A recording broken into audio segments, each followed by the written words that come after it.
Imagine acing your final exam, right? Like scoring perfectly on every single question, but the professor hands you a failing grade anyway, simply because they didn't like the brand of pen you used. Oh, man. Yeah, that's brutal. Right. But that is exactly what it feels like to hold Oracle stock this morning. You look at the numbers, you see they completely beat earnings expectations, and yet the stock is it's in a free fall. It really defies basic logic. It does, but when you look under the hood of today's market action, you realize we are dealing with a profoundly paradoxical environment. So welcome to the Tech Money Madness Deep Dive for Thursday, June 11th, 2026. Glad to be here, and we've got a lot to cover today. We really do. We are looking at today's daily market briefing, and honestly, the major indices, specifically the S&P 500 and the Dow Jones Industrial Average, they are giving investors absolute whiplash right now. Okay, let's unpack this. It really is a day of contradictions, honestly. We're looking at this collision of macroeconomic surprises, a historically massive tech IPO that is actively draining liquidity out of established sectors. And some wild geopolitical stuff, too. exactly, some major structural geopolitical shifts. So our mission today is to help you cut through the noise of these crazy index fluctuations and understand the actual mechanics of why your portfolio is behaving so erratically. Yeah, let's start with the macro data because this is the fuel for the fire. The producer price index, the wholesale price index just surged 1.1% in May. Which is huge. It's massive. It completely blew past the expected 0.7% rise. And the briefing points out this is almost entirely driven by a huge spike in energy prices. Now, I understand why high energy costs hurt shipping companies or like airlines, but why is a hot wholesale inflation print causing a tech-heavy index like the S&P 500 to panic? It's like an engine running hot on really expensive fuel. Well, it comes down to the mechanics of how we value tech companies, right? Mhm. A hot producer price index print isn't just about the cost of fuel. It's a leading indicator that inflation is sticky. If wholesale prices are up 1.1%, those costs will eventually be passed down to the consumer. And when the market sees that, it immediately assumes the Federal Reserve is going to, keep interest rates higher for longer to cool that inflation down. Right, because they have to fight the inflation. Exactly. And tech valuations, especially for growth companies, are heavily reliant on future cash flows. When interest rates stay high, the discount rate applied to those future earnings increases. Wait, so the future money those tech companies plan to make is suddenly worth less today? That's exactly it. So it's not that tech companies are paying more for gas, it's that the actual math used to justify their stock prices breaks down when interest rates stay elevated. Precisely. And that creates this underlying layer of anxiety.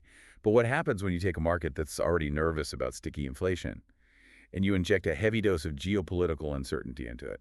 You get today's trading environment. Yeah, it's a mess. And the geopolitical backdrop is fundamentally shifting right now. We have 3 massive updates from Washington and the global stage in the briefing. Let's hear them.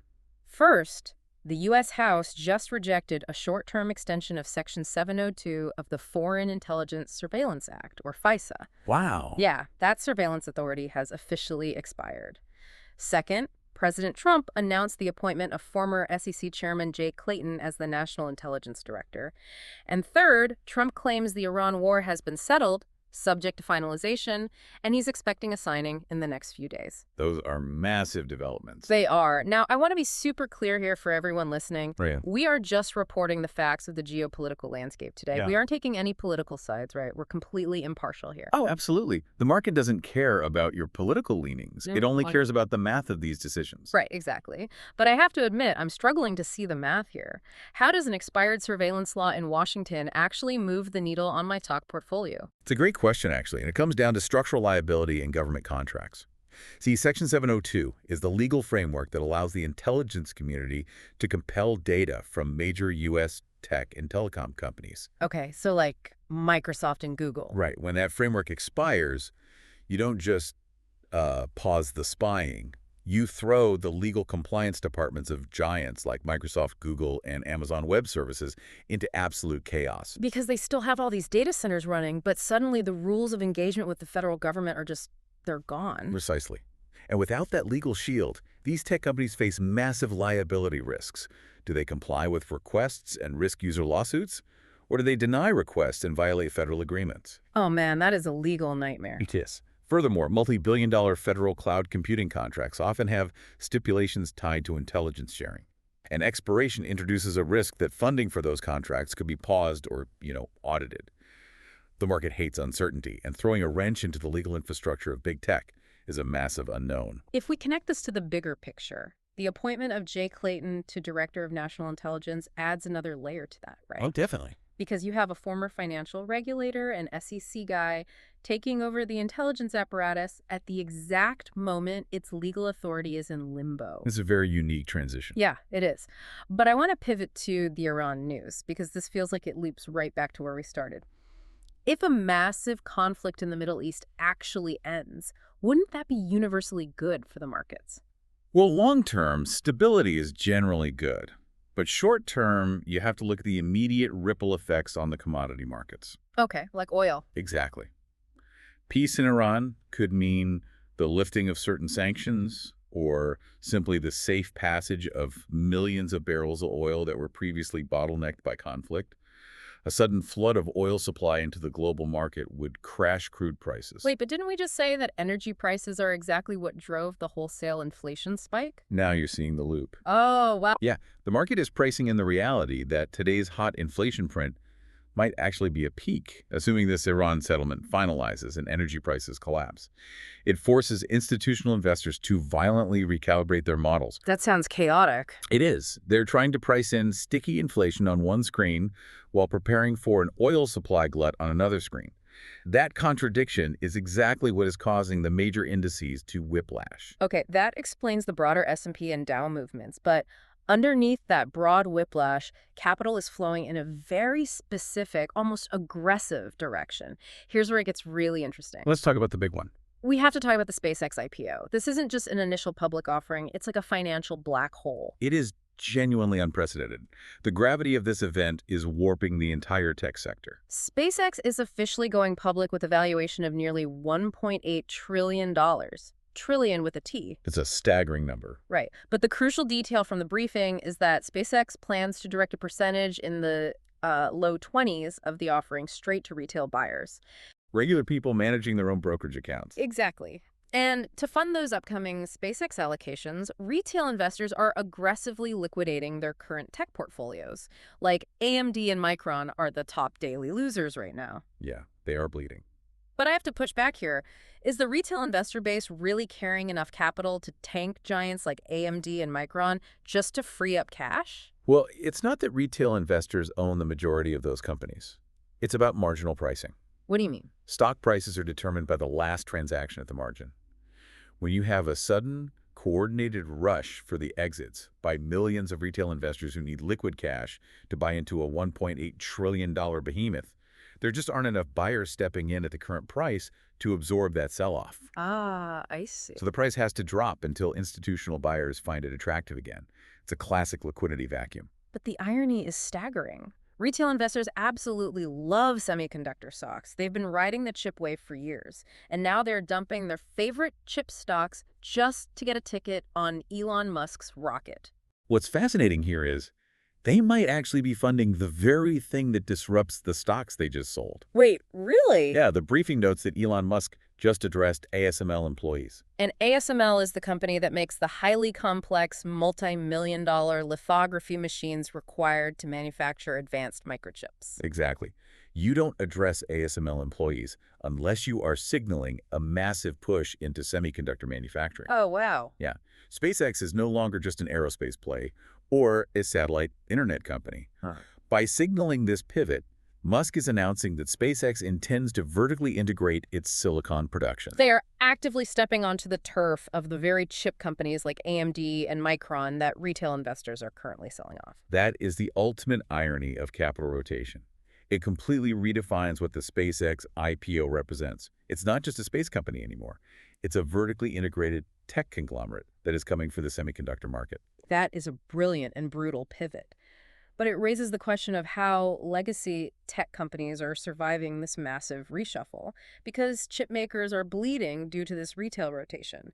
But we also have companies like Oracle getting crushed. Yeah, Oracle had a rough day. And this brings us back to that paradox I mentioned at the top of the deep dive.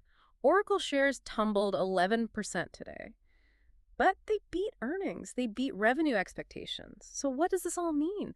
Why is Wall Street brutally punishing a company with an 11% drop when they actually did exactly what they promised to do? It's a painful lesson in the difference between accounting profit and actual cash flow.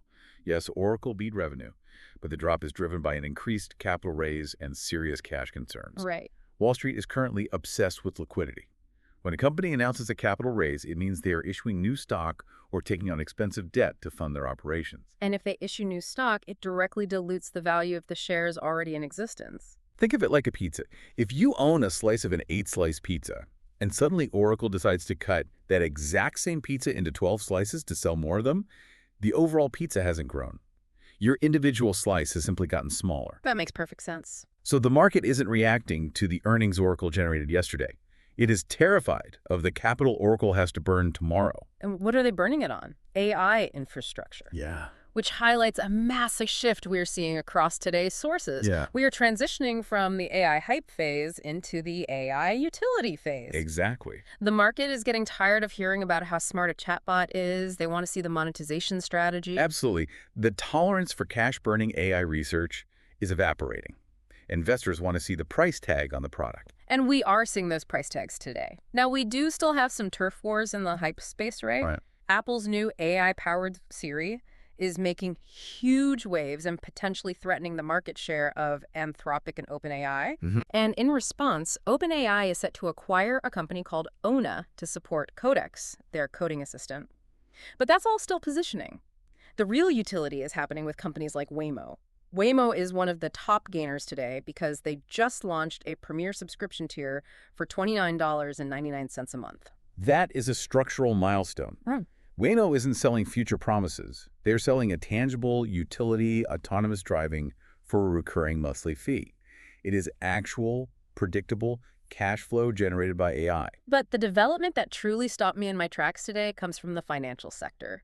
Coinbase just launched a tool that allows AI agents to manage trading and payments autonomously. That is a monumental leap. We have spent the last few years treating AI as a highly advanced advisor. You ask the AI to analyze a stock, it gives you a recommendation, and then you, the human, decide whether to open your brokerage app and execute the trade. But Coinbase is removing the human from the loop entirely. Exactly. They are giving the AI the wallet.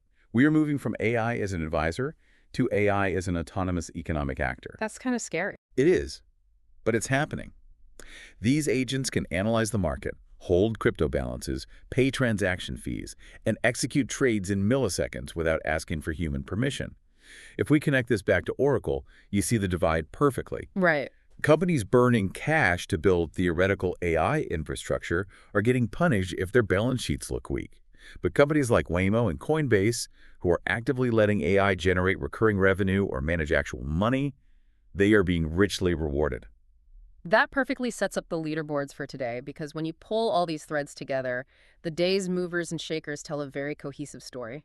Let's look at the gainers, losers, and most active. Okay, let's hear the rundown. On the loser side, we obviously have Oracle down 11% alongside Micron and AMD, who are bleeding out to fund the SpaceX retail rotation.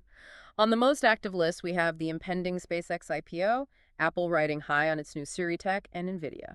And NVIDIA is fascinating here because they are completely immune to the chip sell-off hitting AMD. The briefing notes NVIDIA is buoyed by massive share buybacks and incredibly high margins. They are proving, once again, that they are the bedrock the rest of this AI sector relies on. But the top gainers list is where I am really marveling. Waymo is up thanks to that new subscription model, but Intel is a top gainer today following a rare double upgrade from Bank of America. That really stood out. While AMD and Micron are being dumped by retail investors, Intel is suddenly the darling of the major institutional banks. Why? What does Bank of America see in Intel right now? It connects directly to the geopolitical instability we discussed earlier. A double upgrade from a major institution is incredibly rare. It signals a fundamental belief that Intel has turned a structural corner, specifically regarding its foundry business. The actual manufacturing side. Exactly. As tensions rise globally, whether that's the intelligence shakeups in Washington or broader concerns over Taiwan domestic semiconductor manufacturing becomes a premium asset. Right. Bank of America is looking at Intel's massive investments in U.S.-based foundries and realizing that, in a volatile geopolitical climate, having chip manufacturing on domestic soil is an incredibly lucrative moat. But there's one more top gainer in the briefing. And this one really challenges the way we traditionally think about investing. The Vanguard U.S. Momentum Factor ETF is outperforming the broader S&P 500 today. Yeah. And not just today. It has outperformed the S&P since its inception. This raises an important question. What does it actually mean when a momentum ETF outperforms the broader market on a day like today? Well, I have to assume it means fundamental analysis is taking a backseat. Because if fundamentals matter today, Oracle wouldn't be down 11% after beating earnings. Exactly. An ETF based on value or fundamentals would have bought Oracle, assuming the earnings beat was a signal of strength, and it would have lost money. Wow. Yeah. A momentum ETF doesn't care about underlying accounting, price-to-earnings ratios, or free cash flow. It simply identifies where the capital is flowing, where the herd is running, and it surfs that wave. It's pure market psychology. It's algorithmic trend chasing. It is. And on a day where retail investors are chaotically liquidating perfectly good chip stocks just to chase a shiny new SpaceX IPO, momentum is a far more powerful force than traditional valuation. It proves that right now, liquidity flow is overriding the math of corporate earnings. It is wild to think that blindly following the crowd is outperforming actual tangible earnings beats. But that is the reality of the market we are in. So let's wrap this up and bring it all home for you. Today has been an absolute masterclass in market crosscurrents. It really has. We've got a macroeconomic engine running hot with a 1.1% surge in wholesale inflation driven by energy, which is terrifying the tech sector. We have a geopolitical chessboard being flipped over with expired surveillance laws threatening big tech's federal cloud contracts and potential peace in Iran threatening to upend the global oil supply. Just a quiet Thursday. Right. And we have a $1.8 trillion SpaceX IPO acting like a financial black hole, sucking retail cash out of the chip sector so Elon Musk can pivot into making his own chips. And we are officially watching AI transition from a cool party trick into a tangible utility that drives cars for a monthly fee and executes autonomous financial trades. And the takeaway for you, the listener, is that no matter what your personal investment strategy is, whether you are liquidating assets to hunt for those SpaceX shares, worrying about how wholesale energy prices will impact your discount rates, or just holding on to legacy tech stocks through the volatility today, proves that macroeconomic wins and retail momentum are steering the ship. The fundamentals always matter in the long run, but on days like today, liquidity, sentiment, and the sheer gravity of a $1.8 trillion IPO are firmly in the driver's seat. The market is giving us whiplash, but at least now we understand the physics of the crash. And I'll leave you with one final thought to ponder, combining two very distinct facts from today's sources. We just talked about how Coinbase is now letting autonomous AI agents manage cryptocurrency wallets and execute trades. Yeah. We also talked about how the Vanguard Momentum ETF is vastly outperforming the market because right now, surfing the momentum wave is beating fundamental analysis. Okay, I see where this is going. So what happens to the stock market when those autonomous AI agents armed with their own wallets and zero human hesitation start identifying and trading on momentum trends faster than human retail investors can even log into their brokerage apps? Will an army of autonomous AI be the ultimate driver of the next massive market rotation? That's all for today's episode of Tech Money Madness. Don't forget to like, subscribe, and we'll see you tomorrow for more market coverage.